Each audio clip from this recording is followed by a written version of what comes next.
A frequency distribution is another method to organize data. Generally, a frequency distribution is helpful when you have a very large sample size or a large sample size. So in example 1, 100 CCC students were asked how many classes they currently take. The results are listed below. Okay, now I did not list out all 100 results. Okay, I just want to give you an idea of how you actually create the frequency distribution once you're given a list of data. So what you do is you look at finding the minimum data value and the maximum data value. So with the number of classes, just suppose the minimum number of classes was 1 and the maximum was 5. What you do is you list those data values in order from generally smallest to largest. So number of classes 1, 2, 3, 4, 5, and that's like your X values, your data values. Okay, and then what you do, you go through your list and you can make a little tally column for the number of times each data value has occurred. So when you go through your list, looking at the number of classes 1, well, there's a 1 there, so that occurs once, another 1 twice, and another 1 3 times, and you go through the entire list. Now, if you want to put a little cross them out as you go, that just depends on the person, whatever you're comfortable with. Okay, sometimes if you cross them out, you have to go back and actually find some values, so sometimes it's not the best idea to cross them out too heavily. But again, it's not a big deal here for what we're doing. Okay, then you go to the next data value of 2. Let's see, there's 1 there, so there's a tick mark. The next one, another tick mark, and go through the entire list, doing a tally along the way. And once you get the tally for each of your X values, for each of your data values, okay, you make a frequency column. And you can skip doing the tally. This is just some people prefer to do this, the tally. You can just go through and count the number of 1s, count the number of 2s, count the number of 3s, and so on. And just suppose, in this example, that there end up being 12 1s, 9 2s, 18 3s, and so on. So what this is telling us is that there were 12 students who said they're taking 1 class. There were 9 students who said they're taking 2 classes, and so on. You can see the highest value in the frequency is of 40. So there are 40 students that say they take 4 classes. So that means that 4 would be the mode. Okay, some people make a mistake and put 40 for the mode. But remember, X is your variable here. Okay, frequency just tells you how many times that data value occurred. Okay, so I have one that's all made out here, a little bit neater, showing what the tick mark would look like along with the frequency. Okay, so that is how you create a frequency distribution if you're just given a list of data. Okay, now in example 2, now suppose we ask a sample of 66 commuter students, the distance that they commute to school. So just like the first one, I list some data values out, so 23 miles, 6 miles, 1 mile, and so on. And now the difference here is that notice that now we have a much wider range of data. So the number of classes a student takes, we just had from 1 through 5. Well, now for the commute distance, there's a pretty wide range of values. So you don't want to make a column listing 1, 2, 3, 4, 5, 6, 7, all the way up to 30, 40, 50. You don't want that many columns in your table or in your distribution. So now when you have a wide range like that, now what you do is you use intervals. And I'm just going to show you here. Okay, so just pretend that you went through the data. We need to create intervals in order to see which commute distances are in each of those intervals. Okay, well, the big question is, where does the interval 0 to 4, 5 to 9, 10 to 14, and so on come from. Okay, so what you do when you have a list of data, and you have a fairly wide range like we do here, okay, what you do is you actually find the range. Okay, so you calculate the maximum minus the minimum. And if all of the data values were actually written out, you could find the minimum and the maximum data values and subtract them. Okay, so let's just say that I subtracted them and found a range of about 30. Okay, so now you need to figure out or decide on is how many intervals do you want? Okay, and this will just depend on what your data is and what kind of patterns that you're looking for in your data. Well, doing a distribution or a bar graph with only like 2 bars in it or 2 rows, that's not going to be very helpful. Okay, so much of the time, not all the time, but much of the time, using 5 or 6 intervals will give you a pretty decent looking histogram or bar graph to be able to have an idea of what the data looks like. Okay, so if we use, say, 6 intervals, okay, what you do is you find the width of each interval. Okay, that says interval width. You take the range that you calculated and divide it by the number of intervals that you want. And again, that is arbitrary. Okay, you can choose that. Okay, 5 or 6 is usually a pretty good number to use. Okay, so you divide that out and you end up with 5. Okay, so what I did here, I included intervals where you included 5 data values.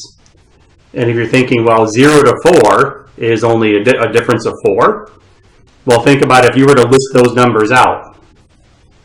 0 through 4 would include the numbers 0, 1, 2, 3, 4, which is actually 5 numbers.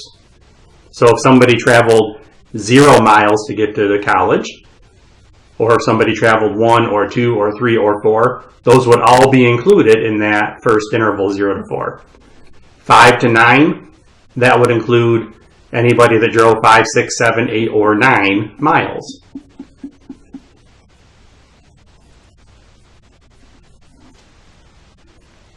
Okay, what I'm going to show you is on the calculator how to actually enter this in and get a bar graph for it.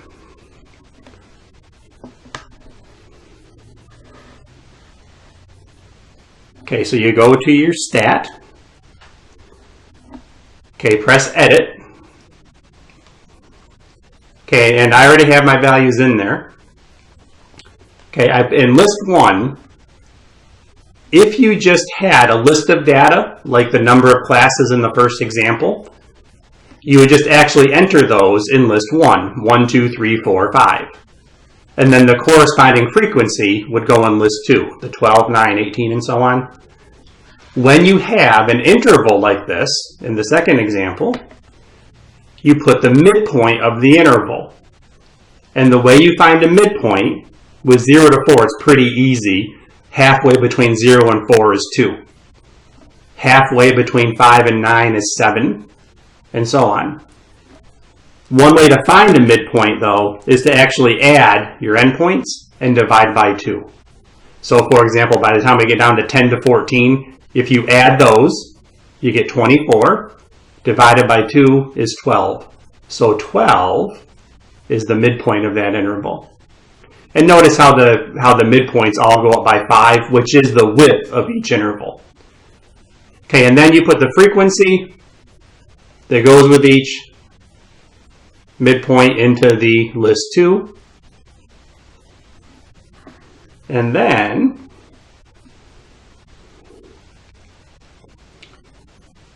if we go to second y equals, we want to graph this. Okay, so notice above y equals it says stat plot. Okay, we want to graph this, so we have to turn our plot on. So 1 is highlighted, so press enter. Press enter again to turn the plot 1 on. And then if we use our arrow key to go down, we want to highlight the option there that has the bar graph. Okay, press enter. And your X list is list 1. Your frequency, now you have to make sure you put in L2 for the frequency.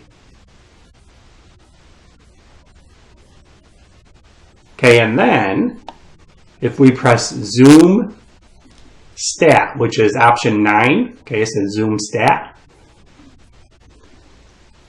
Okay, it'll give us a bar graph. Now, the only problem, though, is that bar graph, notice that there is 1, 2, 3. This bar has none in it, so there's 4, 5, 6, 7. There's 8 intervals here. If you press trace, it'll show you what those intervals are. This one says the minimum is 2 and the maximum less than 5.57. Now, that's a very awkward number. So what you want to do is to put your distribution into the graph so you can see the bar graph. Okay, press window. Our x minimum, well, we started at 0 and we're going to end at 4. So the x minimum, we put in a 0. The x maximum, all the way at the end, you want to be able to fit into your last data value. Now, I should have mentioned this before. It says 25 or more. Okay, well, to get the midpoint, you stay the same pattern. Okay, so you can look at that as 25 to 29. But when you went through your list up here, if you saw any values that were larger than 29, you would actually include them in that last interval. Okay, I should have mentioned that before. Okay, so the maximum, we can just put 30 in there, okay, knowing that 29 is going to be the highest. You just want to make sure that it shows up when you graph it. Okay, then the x scale. Okay, with the x scale, if we put 5 in, okay, let's see what happens. Okay, the y minimum, well, I'm just going to put -1 just so we can actually see the x-axis. Okay, remember the y values are going to be your frequency here. And then the y maximum, the highest frequency we have is 18. So I'm just going to put in 20. Okay, and then if we press graph, let's see what happens. Well, now we have 6 bars, but now let's see if the interval is correct, that it's containing the correct values. So here, the first bar, when you press trace, the first bar says the minimum is 0, and the maximum, it says less than 5. Well, less than 5 would be 4, 3, 2, 1, and 0. So it looks like that one is okay. If we scroll over, use the arrow key to scroll to the right.